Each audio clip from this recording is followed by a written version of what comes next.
Okay, so we're recording now. So like I said, this review session is going to be covering the exam 1 answer key. And if you have any questions, send me a chat and I'll try to answer them. Okay, so exam 1 was a really long time ago, and exam 1 covered material from chapters 1, 2, and the first half of chapter 3. And a lot of the material covered here is a lot of definitions, at least in like chapter 1 and chapter 2.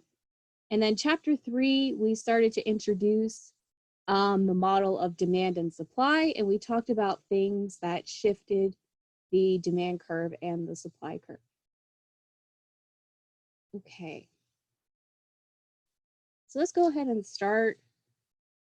So question 1 was, in the first chapter of The Wealth of Nations, Adam Smith introduced the idea of blank, which means the way in which the work required to produce a good or service is divided into a number of tasks that are performed by different workers. So the key kind of term here, that if you don't exactly remember what Adam Smith said in The Wealth of Nations, you should kind of key in on, one second. Oh, I'm trying to get the little spotlight thing. Okay, here it is. Divided into a number of tasks. So the correct answer is division of labor here. Another thing that we talked about in chapter 1 was that circular flow model. I don't know.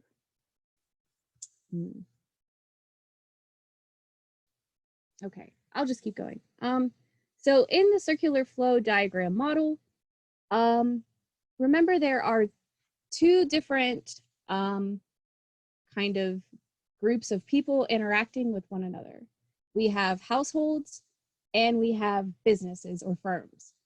And the circular flow diagram basically diagrammed the relationship between these two different groups. So households provide their labor to businesses, and in return, businesses sell their products to households. And then the other way is businesses, I don't remember, hold on. It's been so long since I've looked at this. Here. So this is in the study guide. So households provide their labor and services to firms, and firms pay the household wages. Okay, that's what I couldn't remember. So firms provide goods and services to households, and households pay for those goods and services. So it's basically the relationship between paying for goods and services and paying for labor. So here the correct answer was only A and B. Households receive income from businesses in exchange for providing inputs. So inputs would be their labor, and use that income to buy goods and services from businesses.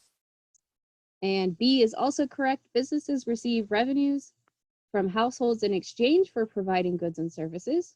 So the businesses get money in return by selling their goods and services. And then they use those revenues to buy inputs from households, or essentially pay households to work for them. C is not correct, because I said the circular flow diagram only involves two groups, households and businesses. It does not involve the government at all. So that's why C was not the correct answer. Okay, number 3. So specialization kind of goes back to this idea of division of labor and Adam Smith. So specialization can lead to an increase in overall production. And this is the case. Here you can find this on the study guide. So essentially with division of labor, if we have one person only worry about one specific task in the production process, It makes things a lot more efficient, and this means that the workers are actually able to produce more of the good or service that they're making. If if the tasks are split up into like itty bitty tasks and one person is worried about only one part of the production process.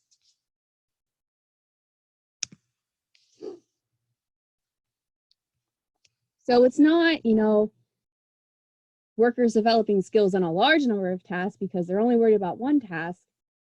And it's always the result of an inefficient use of resources. This isn't the case because most of the time specialization leads to a more efficient use of resources. And leads to greater self-sufficiency is not correct because, if workers become more and more specialized, they depend on a lot of other people down the production line to make the good or service as well. So it's not necessarily that one person becomes self-sufficient, they actually become dependent on everyone else in the production process. So the only correct answer here is specialization can lead to an increase in overall production. Okay. Number 4, the basic difference between macro and micro is what? So we define the key difference between microeconomics and macroeconomics in the way that microeconomics kind of focuses on the individual decisions and purchases of, people, businesses, households, while macroeconomics kind of looks at the broad economy in the sense that macro looks at unemployment, it looks at inflation, while micro looks at individual people's decisions that may contribute to, inflation or unemployment, etc. So the correct answer here is C. Microeconomics concentrates on the behavior of individual consumers and firms, while macroeconomics focuses on the performance of the entire economy. So macro is kind of like the broad scope of things, and micro is, a smaller focus. Macro, micro. So yeah, just know that that is the correct answer for that one. Okay. Number 5. So in a blank, most economic decisions about what to produce, how to produce it, and for whom to produce it are made by buyers and sellers. So the correct answer here is a market-oriented economy. So if you remember back to chapter 1, we defined different types of economies. So we had a traditional economy, a command economy, and a market economy were like the 3 broad types of economies that we covered in class. And this question was kind of just making sure you knew the difference between a market-oriented and command economy. Because a command economy is one in which the government has full authority about, what goods are produced and who is allowed to produce them. When a market economy kind of makes all economic decisions decentralized. So the government isn't as heavily involved in a market economy compared to a command economy.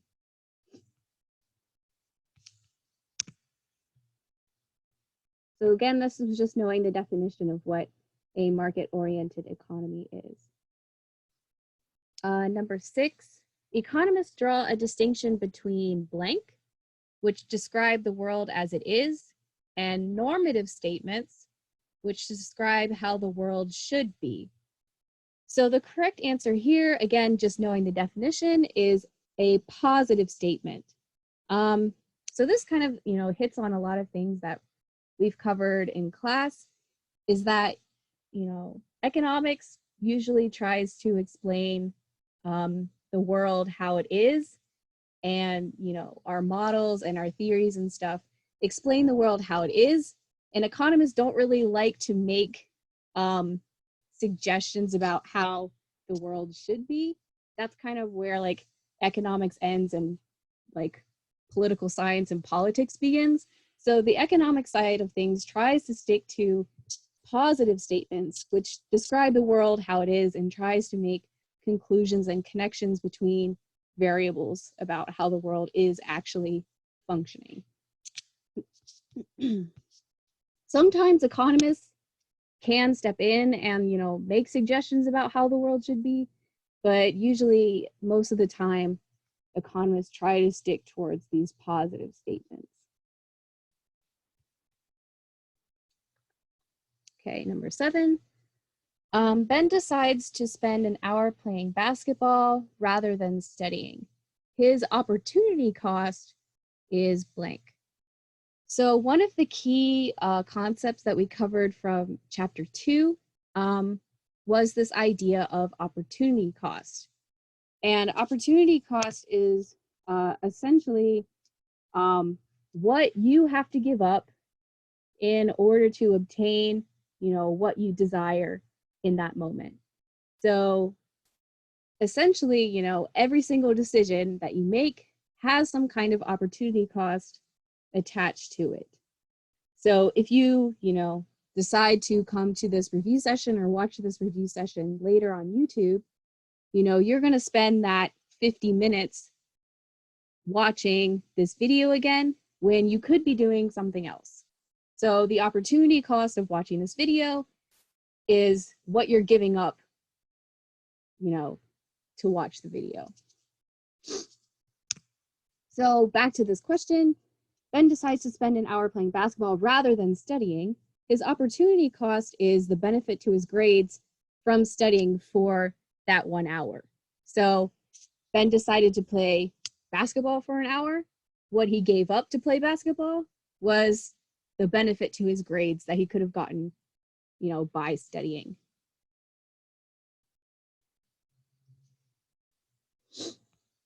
The opportunity cost of attending university is likely to include all of the following, all except which of the following.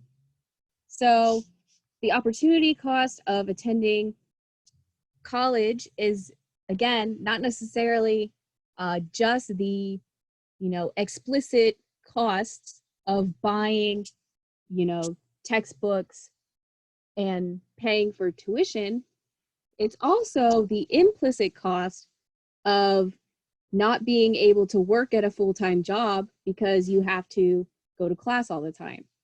So the opportunity cost, if we're talking about it in terms of like money, includes both implicit and explicit costs. So the explicit costs of attending university are your tuition fees and the cost of required textbooks. And the implicit cost would be the income you forgo in order to attend class. The cost of haircuts received during the school term doesn't really have anything to do with, you know, the explicit cost of attending school, because most likely you would have gotten those haircuts anyway. So that's why that one is the correct answer. It's just knowing that these 3 things are associated with the opportunity cost of attending college.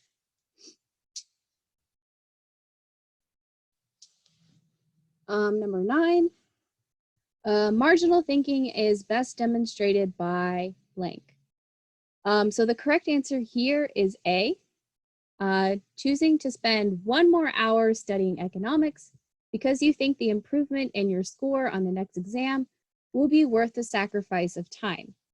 So if you remember the idea associated with marginal, either marginal thinking, marginal cost, anything doing with marginal is small incremental changes in between, you know, 2 different outputs or 2 different decisions. So choosing to spend 1 more hour is kind of like a marginal change between, let's say you were studying for 2 hours and then you decide, I should probably spend 1 more hour studying. So going from 2 hours to 3 hours of studying is a marginal change. So deciding to never purchase is not a small incremental change. You go from purchasing something to not purchasing something. That's an extreme change. It has nothing really to do with acquiring information. Again, it's small incremental changes here. And then measuring all the costs of a meal against all the benefits. Again, that's a really extreme way of thinking. Marginal thinking is just small incremental changes in your decisions or whatever. And again, if you guys have any questions as I go along, feel free to send something in the chat. Hopefully I'm not going too fast. Hopefully this is good. Hopefully I get through all of this. Let's see, number 10. So if you remember, we covered this model in class. It was called the production possibilities curve. And essentially this curve kind of represents, you know, all of the different combinations that a country or an economy can produce, different combinations of two different goods. So we have, you know, clothing on one axis and food on the other. And any point on this curve kind of represents the economy using all of its available resources to produce some combination of clothing and food. So if we were inside, like at point A, this is, you know, a feasible combination, but the economy or the country is not using all of the resources available to produce clothing and food.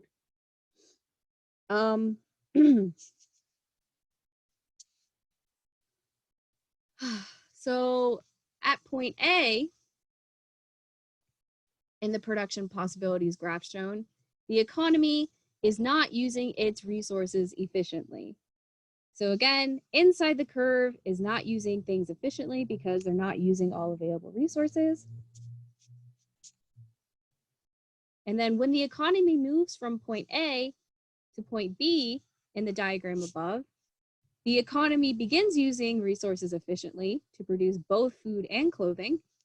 The economy operates at its productive capacity once it reaches point B, and the economy increases production of both clothing and food. All of these things are correct when we move from point A to point B. We're using our resources more efficiently, and we're using, you know, the maximum number of resources available to produce this combination of clothing and food.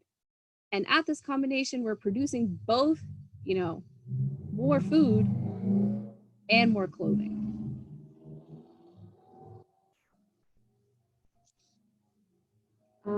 Number 12, the choice on a production possibility set that is socially preferred, or the choice on an individual's budget constraint that is personally preferred, will display what?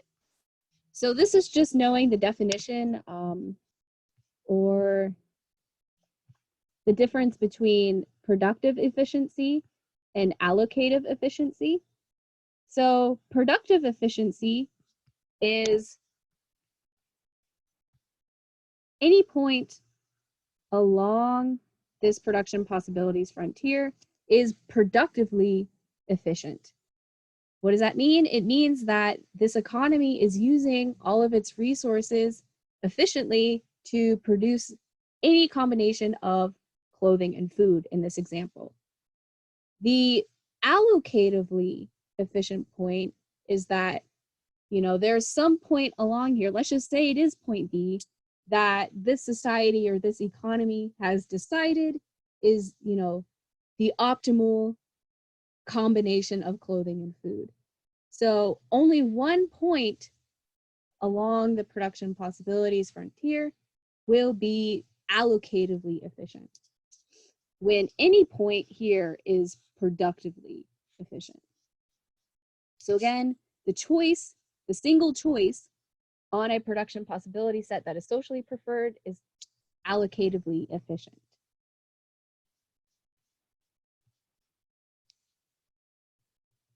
Okay, so then I think The rest of the test was dealing with demand and supply.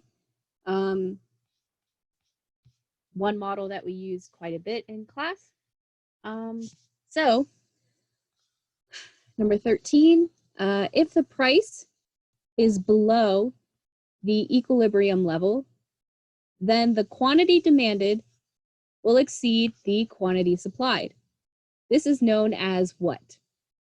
So if the quantity demanded is bigger than the quantity supplied, if more people want the good than the amount of good that is available, then this will be a shortage.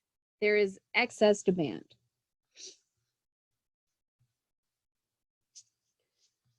Number 14, Andy views beer and pizza as complements to one another. So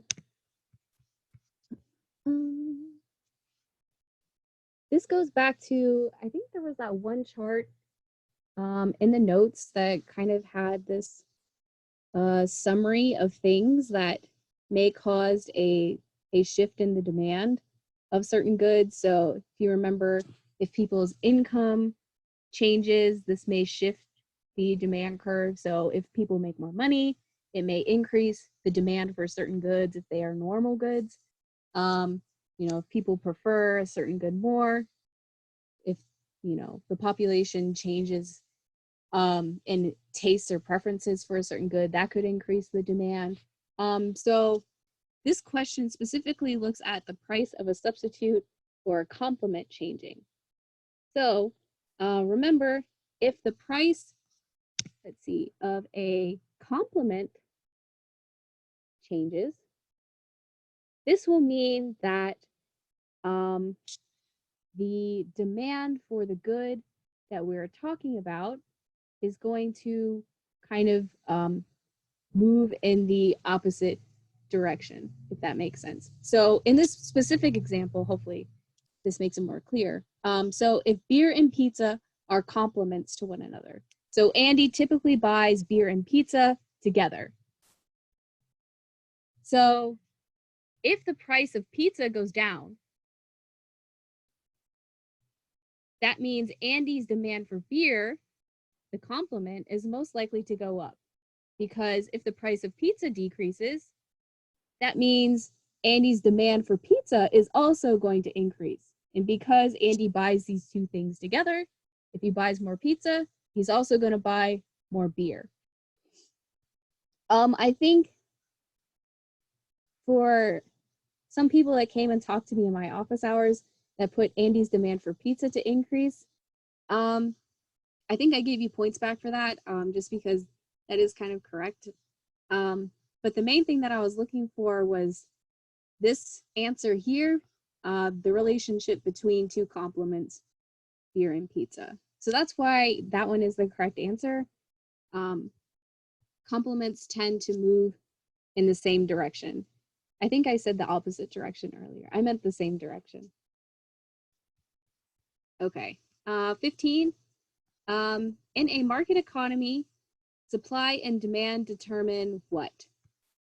So again, this is just knowing that supply and demand determine both the quantity of each good produced and the price at which it is sold. So whenever there, you know, is an intersection of demand and supply, that equilibrium point shows both the equilibrium quantity and the equilibrium price. It doesn't just show one or the other. So that's what all of these answers are talking about here. So it shows both quantity and price. 16, the following table contains a monthly demand schedule for large single topping carryout pizzas. Okay, so instead of like representing demand with a downward sloping line, we could also represent demand like in these little charts called a demand schedule that just show the price and the quantity demanded. So if the price is 20, the quantity demanded for these pizzas is 25. So if the law of demand applies to these pizza, then A could be what? So if you remember, the law of demand says that as the price of something goes up, the quantity demanded goes down. So if something gets more expensive, people are going to buy less of a thing. So if the price goes down in this example, then the quantity demanded is going to be higher. So 40, 35, and 30 could all be possible, inputs in this chart because they're all greater than 25, if that makes sense.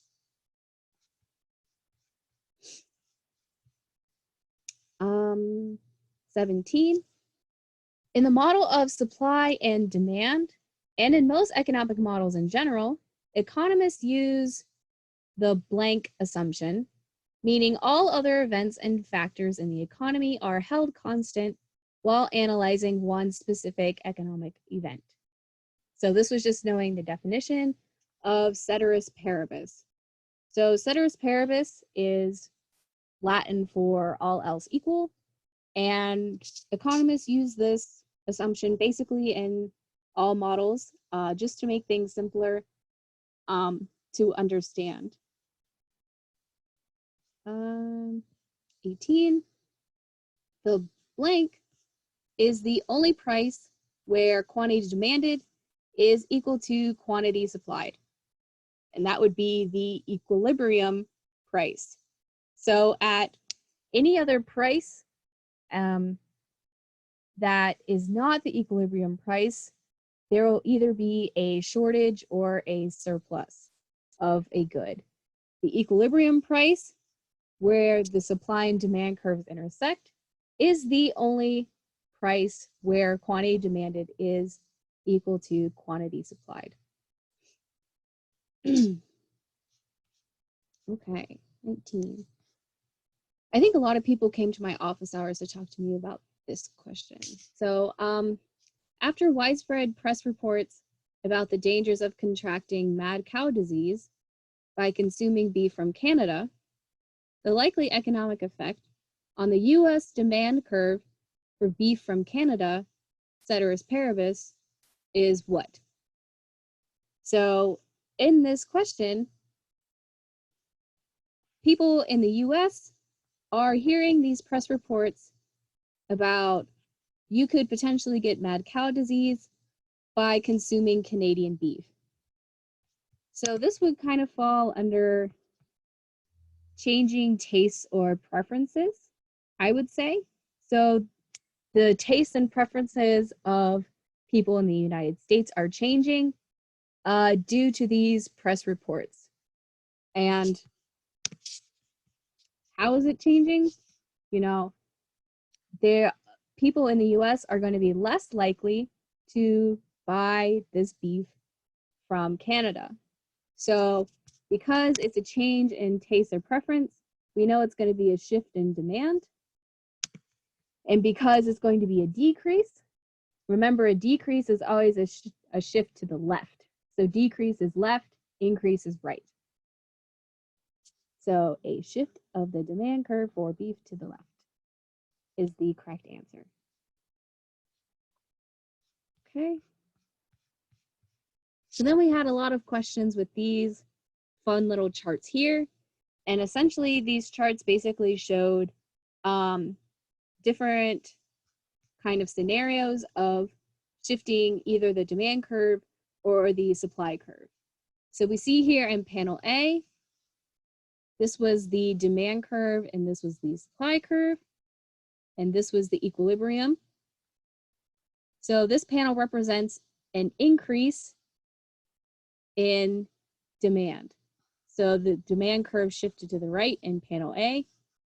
In panel B, it shifted to the left. In panel C, we see that demand and supply was here, and the supply curve shifted to the right. So this was an increase in supply.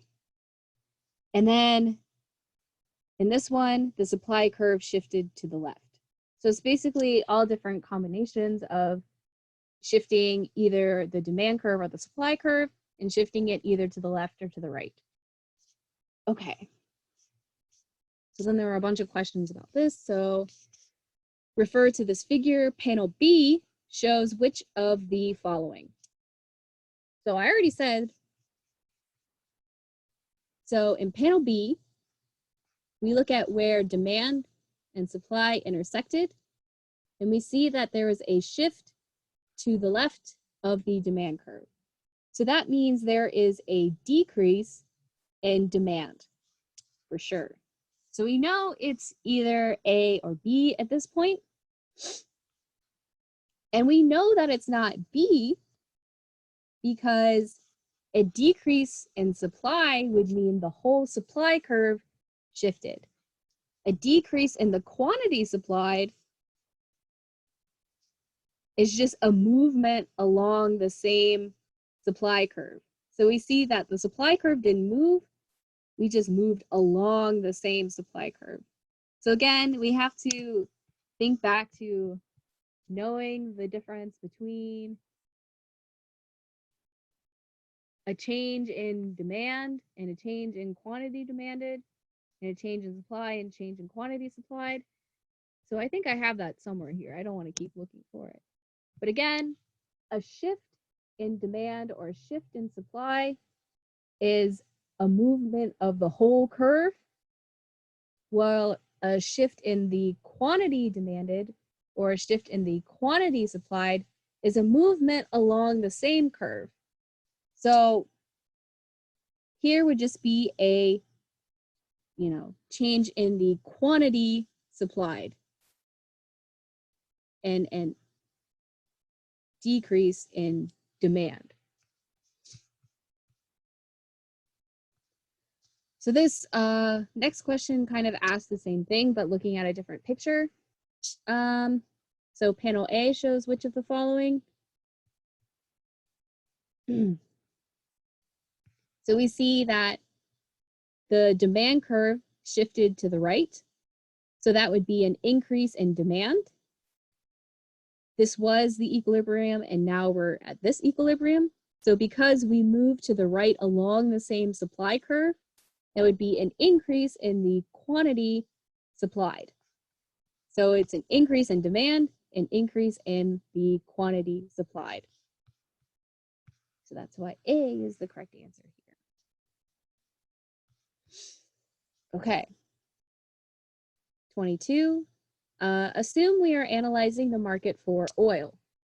Recently, we learned that a major discovery of new oil is made off the coast of Norway. Which panel displays how this discovery impacts the market for oil? So in this scenario, a bunch of new oil is discovered. How is this going to impact the market for oil? Is this going to change the demand for oil or the supply for oil?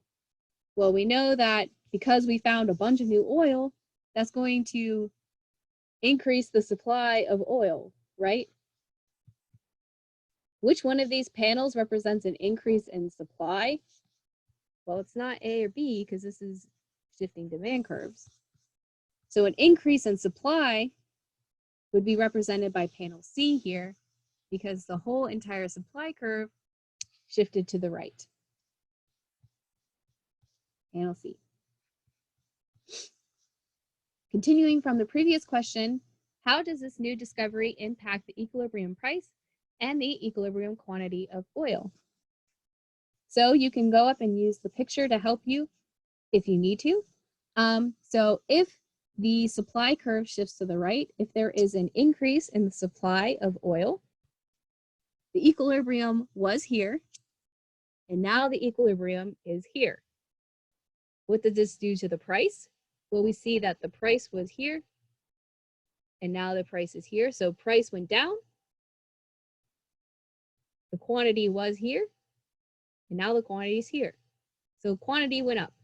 So if there is an increase in the supply, there's going to be a higher quantity at a lower price, which kind of makes sense intuitively, but the pictures here kind of help you think through that logic. So the correct answer here is equilibrium price decreases and equilibrium quantity increases. So it's just knowing how to read this picture, and again, maybe looking at the little directional arrows here probably helps. Okay, so again, we're still talking about the market for oil in these next two questions, but now we're looking at a different scenario. So assume we're analyzing the market for oil. The price of solar energy falls dramatically. So it doesn't say explicitly in this question, but I wanted you guys to assume that, you know, energy coming from oil and energy coming from the sun are substitutes for one another. So you can easily switch from producing your energy with oil to producing your energy using solar. So if the price of solar energy falls dramatically and solar energy is a substitute for energy from oil, we know that the changing of a price of a substitute or a complement is going to be a shift in the demand. So if solar energy gets super cheap, how is this going to impact the market for oil? Is the demand for oil going to go down or is it going to go up? Well, because solar energy got super cheap, no one's really going to want to, produce their energy with oil anymore. So the demand for oil is going to go down. And that's represented by panel B. So we see that a decrease in demand is represented by a shift to the left of the demand curve. And then I think the next question says, how does this fall in the price of solar energy impact the equilibrium price and quantity of oil? So going back to this picture, if the demand for oil decreases, we see that the equilibrium was here, and now the equilibrium is here. How did this change the price? The price went down. How did this impact quantity? Quantity also went down. So due to this decrease in demand, there's going to be less quantity sold for a smaller price. Equilibrium price decreases and equilibrium quantity decreases. Okay, almost done. There are only 30 questions. Okay, so 26 and 27 refer to this figure here. A change from point A to point E represents a blank. So moving from point A to point E is moving to an entirely different supply curve. So remember, if we move or shift the entire curve either to the left or to the right, we call this an increase or a decrease in supply. So we know it's not C or D because if it was C, we would be moving along the same supply curve. And the same with D, we'd be moving along the same supply curve. But because we moved to a whole new curve, and we moved to the left, because we went from A to E, it would be a decrease in supply. And then moving from A to D would be an increase in supply. So again, if this had said like point A to point B, a movement along the same curve and to the right, that would be an increase in the quantity supplied. And then A to C would be a decrease in the quantity supplied. So again, just knowing the difference between the two is helpful. Okay. 28, the nature of supply indicates that as the price of a good increases, more of it is produced. So again, this is just law of supply. If the price of something increases, suppliers are going to want to sell more of it. So more of it is produced. Again, it doesn't have anything to do with demand or buyers. So C or D are not correct here.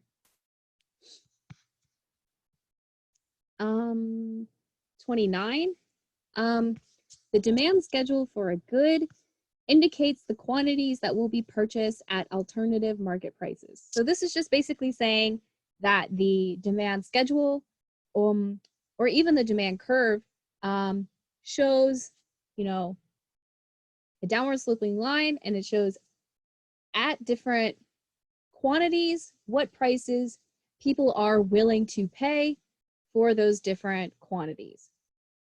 So indicates the quantities that will be purchased at alternative market prices. So all of these different quantities that are represented by this demand schedule have different prices associated with them. It's not just, you know, at a prevailing price, not just one price, but at alternative prices here. And it doesn't have anything to do with the cost because that would be supply. And again, it doesn't have anything to do with suppliers because we're dealing with demand here. And then 30, the last question, which of the following would decrease the supply of computers? So again, going back to things that would shift the supply curve, factors that affect supply would be natural conditions like weather, input prices. So input prices could include, you know, the wage that they pay their workers, the, you know, prices of the machines that they need to buy to make whatever good they're producing, etc. Different technologies. So if the firm gets more technology or something, they may be able to produce their good at a cheaper price. And again, different government policies that directly target producers may also impact how much they're able to supply. So, which of the following would decrease the supply of computers? So, the correct answer here is higher wage rates for the workers that assemble the computers. So, again, like I just mentioned, wages would be considered an input price. So, the firm or the company considers the money that they pay their workers as, you know, a price of one of the inputs. So if those workers become more costly, if the firm has to pay them more, then they might not be able to spend as much on, you know, more efficient machines or anything like that to produce more computers in this example. So if they have to pay their workers more, they're not going to be able to produce as many computers in this model of supply and demand. A technological improvement that lowers the cost would increase the supply. A reduction in the price of computer chips used to produce computers. So this would be a, you know, decrease in input prices. So that would increase supply. And then a reduction in the price of computers. Again, it wouldn't be a decrease in supply. It would be a, you know, movement along the same curve. So it would be a decrease in the price would be a decrease in the quantity supplied, or increase in the quantity supplied due to the law of supply. Okay, yeah, so that's everything on this exam, and hopefully that was helpful. Do you guys have any other questions in these last couple minutes? Questions, comments, concerns about anything?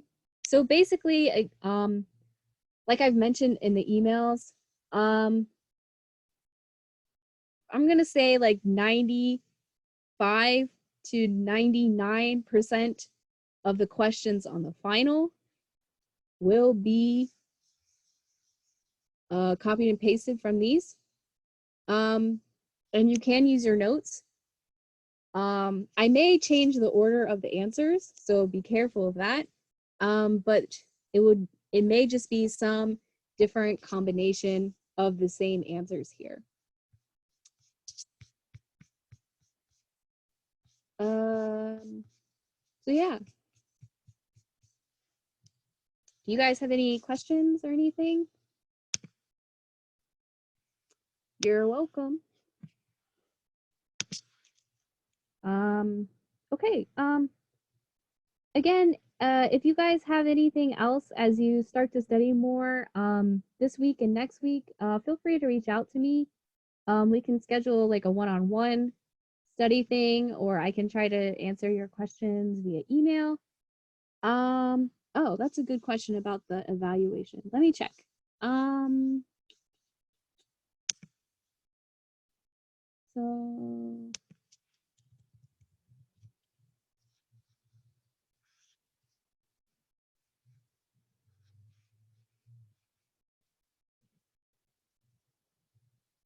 So we have 69.8% of the class has filled out the student evaluation. So we're really close. Trying to think. That's like maybe like 10 to 15 more people need to fill it out. So tell your friends, if you have friends in the class that haven't done it yet, to think about the positive externalities associated with them filling it out. Okay. So I'm going to assume everyone is good, and I'm going to go ahead and end the session now. Like I said, if you have any other questions or comments, feel free to reach out to me.